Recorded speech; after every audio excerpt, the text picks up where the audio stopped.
பக்தி உலகம் அன்பர்களுக்கு ஈஸ்வரின் அன்பான வணக்கங்கள். இப்போ நீங்கள் பார்த்துட்டு இருக்குது பாடி சிவன் கோயில், சென்னையில் இருக்கக்கூடிய பாடி சிவன் கோயில். ஓம் நம சிவாய, ஓம் நமச்சிவாய, ஓம் நமச்சிவாய வாழ்க, நாதந்தாள் வாழ்க, இமைப்பொழுதும் எண்ணெஞ்சில் நீங்காதான் தாழ் வாழ்க, கோகலி ஆண்ட குருமனிதன் தாழ் வாழ்க, ஆகமும் ஆகி நின்று அன்னிப்பான் தாழ் வாழ்க, ஏகன் அநேகன் இறைவன் அறிவாழ்க. அதாவதுங்க, நீங்கள் பார்த்துட்டு இருக்குது சென்னையில் உள்ள பாடி சிவன் கோவில். பாடி என்ற ஊரில் உள்ள சிவன் கோவில் கிட்டத்தட்ட 1000 வருடத்திற்கு முன்னாடி கட்டப்பட்ட ஒரு கோவில் அப்படின்னு ஒரு குறிப்பு சொல்லுது. சோழர்கள் காலத்தில் இதை கட்டினதாக சொல்கிறாங்க. இந்த கோவிலுடைய வரலாறை இந்த பதிவிலே நீங்கள் பார்க்க போகிறீங்க. முழுமையாக நான் போட்டு இருக்கிறேன். இந்த கோவிலுக்கு நான் போயிருந்தேன், நிறைய வருடங்களாக நான் போயிட்டு இருக்கிறேன். அங்கே உள்ள புறாக்கள் எனக்கு ரொம்ப பிடிக்கும், அதை நான் ஷூட் பண்ணேன். எனக்கு தெரிஞ்சு சிவனை கும்பிட்ட யாரும் வாழ்க்கையில் தோற்று போனதாக சரித்திரமே கிடையாதுங்க. அவர் வாழ்க்கையில் மென்மேலும் பல வெற்றிகளை கொடுக்கக்கூடிய ஒரு அற்புதமான இறைவன் சிவனுக்குள்ளே தான் எல்லாமே அடக்கம். இந்த உலகமே சிவனுக்குள்ளே தான் அடக்கம். ஓம் நம சிவாய, ஓம் நம சிவாய் சொல்லிட்டு இருக்கும் பொழுதே உங்களுடைய கஷ்டங்கள் எல்லாமே பறந்தோடும். அதாவது விதி என்பதை எப்படி மாற்றலாம் அப்படின்னு பார்த்தீங்கன்னா, அதுக்கு இறைபக்தி மட்டும்தான் தீர்வு அப்படின்னு நான் சொல்லுவேன். ஸோ இதோடைய வரலாறை நீங்கள் இப்போ பார்க்க போகிறீங்க. அதாவதுங்க, இப்போ நீங்கள் பார்த்துட்டு இருக்கக்கூடிய இந்த பாடி சிவன் கோவில் சென்னை பாரிஸ், அதாவது பாரிமுனையிலிருந்து 15 கிலோமீட்டர் தொலைவில் இருந்தாலும் திருவள்ளூர் மாவட்டத்தில் இந்த கோவில் இருக்குதுங்க. பாடி என்ற ஊர் திருவள்ளூர் மாவட்டத்தை சார்ந்ததாக இருக்கிறது. இது தேவாரம் பாடிய சமய குறவர்களின் காலத்தில் திருவழிதாயம் என்று அழைக்கப்பட்டு வந்துள்ளது. இங்கு வள்ளீஸ்வரர் திருக்கோவில் அமைந்துள்ளதுங்க. மூலவரின் பெயர் திருவள்ளீஸ்வரர், திருவழித முடைய நாயனார் என்பதாகும். அம்மனின் பெயர் ஜெகதாம்பிகை தாயம்மை. சிவனின் தேவார பாடல் பெற்ற 274 சிவாலயங்களில் இது 254வது தலமாகும். தேவார பாடல் பெற்ற தொண்டை நாட்டு தலங்களில் இது 21வது தலமாகும்.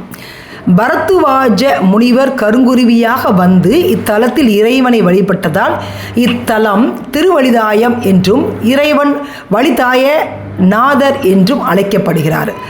இந்த கோவிலுங்க சுமார் 1000 வருடங்களுக்கு முன் கட்டப்பட்டதாக குறிப்பில் இருக்குது. திருஞான சம்பந்தர், அருணகிரிநாதர் முதலியோரால் பாடல் பெற்ற ஒரு தலமாக இந்த கோவில் உள்ளதுங்க. மூலவர் சுயம்பு மூர்த்திங்க. இந்த கோவிலோட சிறப்பு என்ன அப்படின்னு கேட்டிங்கன்னா, வியாழ பகவான் எனப்படும் குரு தான் செய்த தவறால் தனது சகோதரனின் மனைவி மேனகையின் சாபத்தை பெற்றார். அவரை சந்தித்த மார்க்கண்டேய மகரிஷி இத்தலத்தில் உள்ள சிவனை வணங்கினால் பாவம் நீங்கி மோட்சம் கிடைக்கும் என்று வழிகாட்டினார்.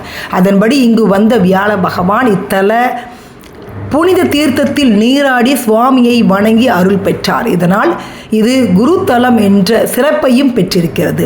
குரு பகவானுக்கு அப்படின்னு இங்கே தனி சன்னதி இருக்குதுங்க. குரு பரிகார தலங்களாக சொல்லப்படும் தலங்களில் திருவழிதாயமும் ஒன்று, அதாவது இந்த பாடி சிவன் கோயிலும் ஒன்று.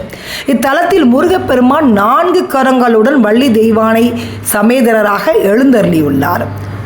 வெளிப்பிரகாரத்திலிருந்து உள் மண்டபத்தில் நுழைந்தவுடன் மூலவர் திருவழிதாய நாதர் சந்நிதி கிழக்கு நோக்கி அமைந்திருக்கிறது.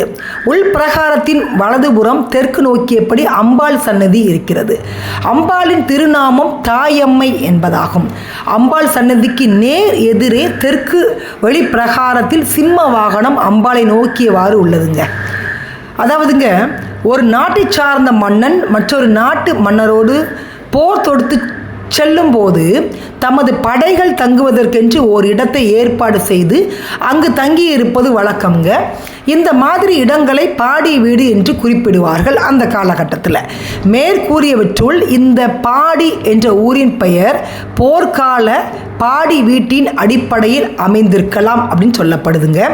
சோழ மன்னர்களும் விஜயநகர மன்னர்களும் இவ்வூரை பாடி வீடாக பயன்படுத்தி இருக்கலாம் என்றும் சொல்லப்படுதுங்க.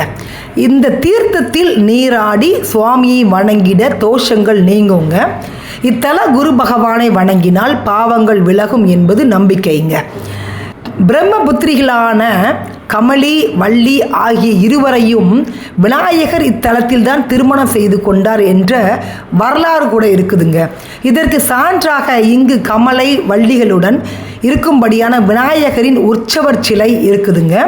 திருஞான சம்பந்தர் இயற்றியுள்ள இத்தலத்திற்கான பதிகம் 1ஆம் திருமறையில் இடம்பெற்றுள்ளதுங்க. இந்த கோவில் காலை 6:30 மணி முதல் பகல் 12 மணி வரையிலும், மாலை 4:30 மணி முதல் இரவு 8:30 மணி வரையிலும் கோவில் திறந்திருக்குங்க. பக்தர்கள் தரிசனம் செய்வதற்காக திறந்து வச்சிருக்கிறாங்க. கண்டிப்பாக நீங்கள் வாங்க. நீங்கள் எந்த ஊரில் இருந்தாலும் சரி, இந்த மாவட்டம் மாநிலத்தில் இருந்தாலும் சரி, சென்னைக்கு வந்தீங்கன்னா நிச்சயமாக பாடி சிவன் கோயிலுக்கு நீங்கள் வாங்க.